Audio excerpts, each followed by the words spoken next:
Watch this horse. It tosses its head, shifts its weight, and breaks its normal grazing rhythm. It is an immediate biological stress response. For decades, behaviorism taught us to view animals as simple stimulus response machines.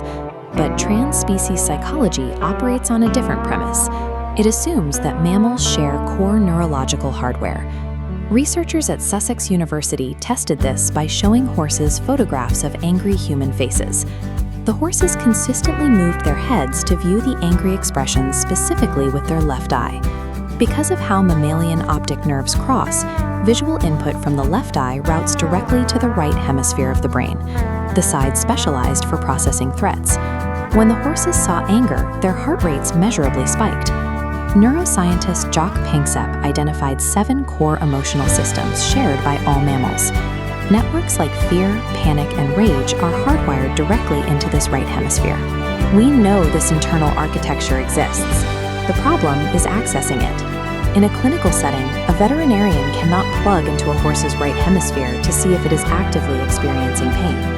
We have the internal map, but objectively quantifying an invisible state like pain in a nonverbal mammal remains a massive diagnostic hurdle.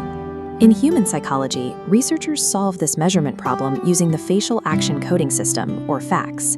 It translates subjective facial expressions into an objective checklist of specific muscle movements.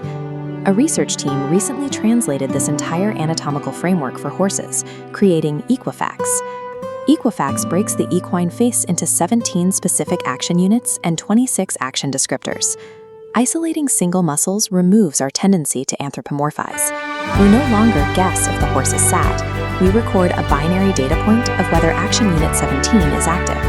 Analyzing video frame by frame, this system generates a massive dataset documenting the exact millisecond every micromovement on the face starts and stops. By translating fleeting facial twitches into a spreadsheet of discrete, time-stamped data points, we can approach animal pain as a strict algorithmic problem. The traditional first step in parsing this kind of data is the human FACS interpretation method.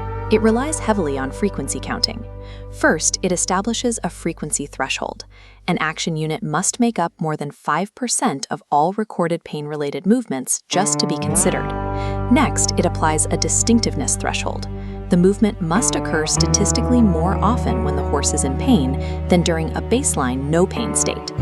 This method successfully flags high-frequency actions, like a dilated nostril, but it completely ignores temporal onset-offset distribution. It does not track when things happen in relation to each other.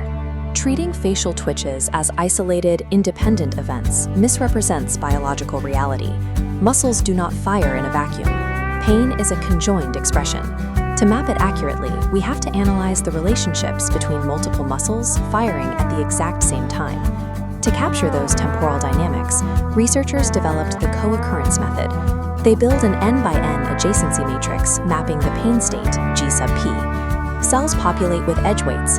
The fraction of time 2 action units are active simultaneously. This normalizes frequent but irrelevant actions like standard blinks. Finally, they compile a baseline no-pain matrix, G sub np. Structuring facial movements as relational fractions creates a strict mathematical filter, separating the true signal of pain from baseline biological noise. Subtracting the no-pain matrix from the pain matrix yields the difference graph, G sub d. The surviving nodes represent facial actions that increase in relative co-occurrence during pain. To parse this, the Braun-Kerbosch algorithm isolates the maximum clique, the tightest cluster of mutually connected action units. The algorithm isolates a precise cluster of conjoined actions: action unit 17, the chin raiser, action descriptor 38, the nostril dilator, and action descriptor 81, chewing.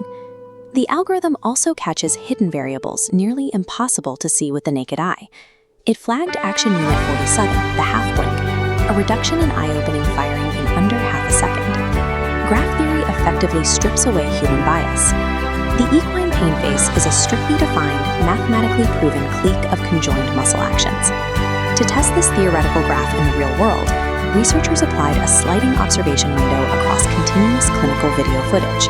They scanned the footage using a 10 to 15 second window, specifically looking for the co-occurrence of the chin raiser and nostril dilator clique. When both of these conjoined actions occur within this 15-second window, the positive predictive value for diagnosing pain hits exactly 100%. Conversely, the absence of these conjoined action units over that same duration provides a reliable negative predictive value, allowing clinicians to safely rule out pain. Time is the critical dimension. Accurate clinical diagnosis demands measuring a sustained nervous system response over a 15-second duration. Spotting a single symptom is not enough. This 15-second temporal requirement directly conflicts with the current standard in veterinary ethology, diagnosing pain using still photographs, commonly known as grimace scales. This chart shows the probability of observing pain markers across different time windows. When researchers ran the Equifax algorithm against a 0.04-second observation window, the exact mathematical equivalent of a single frame in a 25 frame per second video, the accuracy plummeted. The data shows the probability of capturing 3 or more conjoined pain action units in a single still frame is under 3%. Crucial high-speed markers like the half blink are literally invisible in static photography. Relying on a random snapshot guarantees diagnostic failure. Static clinical pain scales are mathematically and neurologically flawed. True recognition of nonverbal emotion requires abandoning the still frame in favor of a rigorous temporal network analysis.